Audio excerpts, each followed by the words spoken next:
मेरा जो ऑब्जेक्शन रहा है हमेशा से इंडिया में प्रॉपर्टी मार्केट को लेकर कि लोग ओवर लेवरेज्ड होकर घर खरीद रहे हैं। लोगों के पास कोई फाइनेंशियल सिक्योरिटी नहीं होती है, कोई इमरजेंसी फंड नहीं होता है और वो ओवर लेवरेज्ड होकर अपनी सैलरी का 60% 65% तक वो ईएमआई में देकर घर खरीदते हैं। एक साइकोलॉजिकल बैरियर होता है मेरा घर। सबसे पहली बात तो ये है, घर आपका नहीं है, घर बैंक का है। बैंक के पास मॉर्टगेज है और आप सिर्फ उसमें रहने का आपके पास राइट है। जरा आप 2-3 महीने ईएमआई का पेमेंट रोक कर तो देख लें, घर किसका है पता चल जाएगा।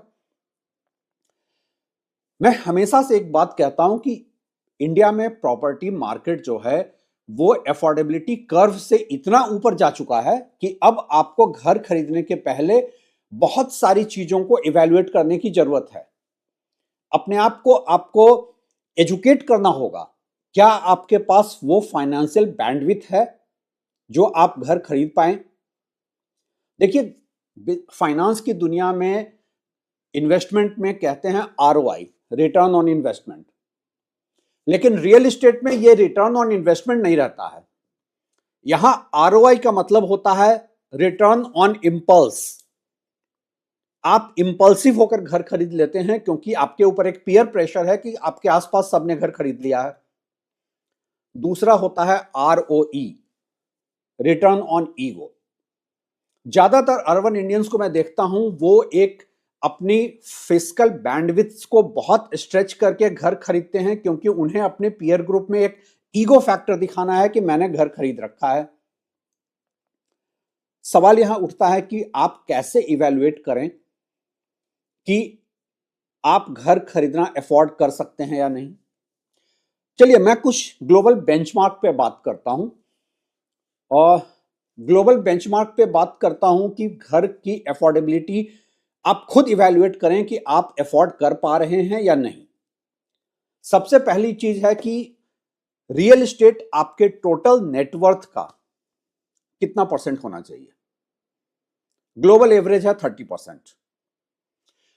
इस बात को ध्यान में रखते हुए इंडिया में कोई भी अपार्टमेंट आज 1 करोड़ से कम में नहीं है। तो 1 करोड़ का घर अगर आप चाहते हैं तो आपका नेटवर्थ 3 करोड़ रुपए होने चाहिए। क्या ऐसा है? आप अपनी फ्यूचर अर्निंग के बेसिस पे घर खरीद रहे हैं तो आपकी अफोर्डेबिलिटी, आपका आपका फाइनेंशियल बैंडविड्थ नेटवर्थ के लेवल पर फेल करता है।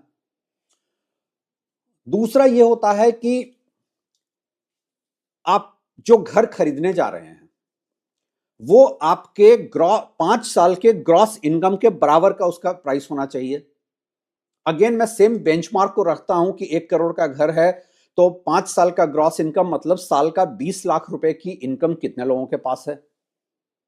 ज्यादातर जो होम ओनर्स हैं इंडिया के टॉप टीयर सिटीज में वो इस बेंचमार्क पे खरे नहीं उतरेंगे। तीसरा है, क्या आपका ईएमआई टेक होम सैलरी का 40% से नीचे है।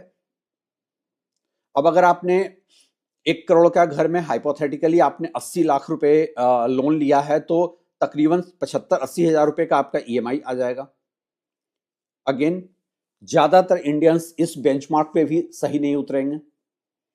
तीसरा है कि क्या 20 साल जो आप रेंटल में पैसे देंगे, 20 साल का रेंटल वैल्यू आपके 20 साल के ईएमआई के बराबर है? यह भी नहीं होता है। तो ज्यादातर इंडियंस जो हैं वो घर अफोर्ड नहीं करते हैं। उनका नेटवर्थ घर खरीदने को लेकर बैलेंस्ड नहीं होता है। यह रिटर्न ऑन इंपल्स है, रिटर्न ऑन ईगो है। चलिए अब उन लोगों की बात करनी चाहिए जो कहते हैं ठीक है हम अफोर्ड कर सकते हैं। हमें कब घर खरीदना चाहिए?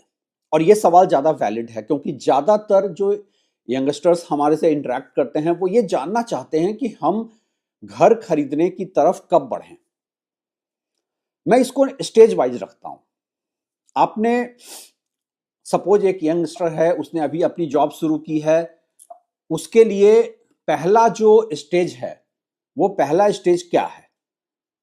उसका पहला स्टेज जो है कि जो मैं हमेशा से कहता हूं, you should invest in your self. अब आप कहेंगे मैं इंडल्जेंस की बात कर रहा हूं। नहीं, मैं इंडल्जेंस की बात नहीं कर रहा हूं। मैं ये कह रहा हूं कि सबसे पहले आप खुद में इन्वेस्ट करें, क्योंकि आपका वो इन्वेस्टमेंट ही आपके अर्निंग कैपेसिटी को बढ़ाता है।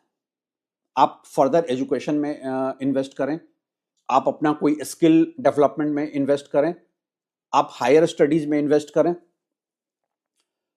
एक हेल्थ इंश्योरेंस आपकी होनी चाहिए, वो भी आपका जो है वो इन्वेस्ट इन योरसेल्फ बास्केट में आता है। इवन मैं तो कहता हूं कि आप दुनिया में अगर कहीं घूमना चाहते हैं, दुनिया का एक्सपोजर लेना चाहते हैं, वो भी करें। आप ये मत सोचें कि वो पैसा वेस्ट हो रहा है, क्योंकि ये जो एक्सपोजर आपको मिलेगा वो आपको बेटर फाइनेंशियल एवेन्यूज से एक्सपोज करेगा, बेटर अपॉर्चुनिटी से एक्सपोज करेगा। अब बहुत सारे लोग कहते हैं हम रेंटल हाउस में क्यों रहें, हम लैंडलॉर्ड को पैसा दे रहे हैं। नहीं, आप रेस्टोरेंट में भी जाते हैं, खाना खाने जाते हैं, आप एक बेटर एक्सपोजर के लिए जाते हैं। आप कोई होटल के ओनर को अमीर बनाने नहीं जाते हैं, वो वैल्यू फॉर मनी की बात होती है। तो आप खुद में इन्वेस्ट करें वैल्यू फॉर मनी को देखकर। सेकंड स्टेज, सपोज आपने खुद में इन्वेस्ट कर लिया है, अब आपकी अर्निंग बेटर हो गई है, आपका अच्छा खासा फाइनेंशियल और प्रोफेशनल एक्सपोजर हो गया है, आपके पास थोड़े पैसे एक्स्ट्रा हैं। सेकंड स्टेज है आप गोल्ड में इन्वेस्ट करें। गोल्ड में इन्वेस्ट मैं हमेशा कहता हूं तो लोग कहते हैं गोल्ड एक डेड इन्वेस्टमेंट है। नहीं, बहुत सारे फाइनेंशियल इन्फ्लुएंस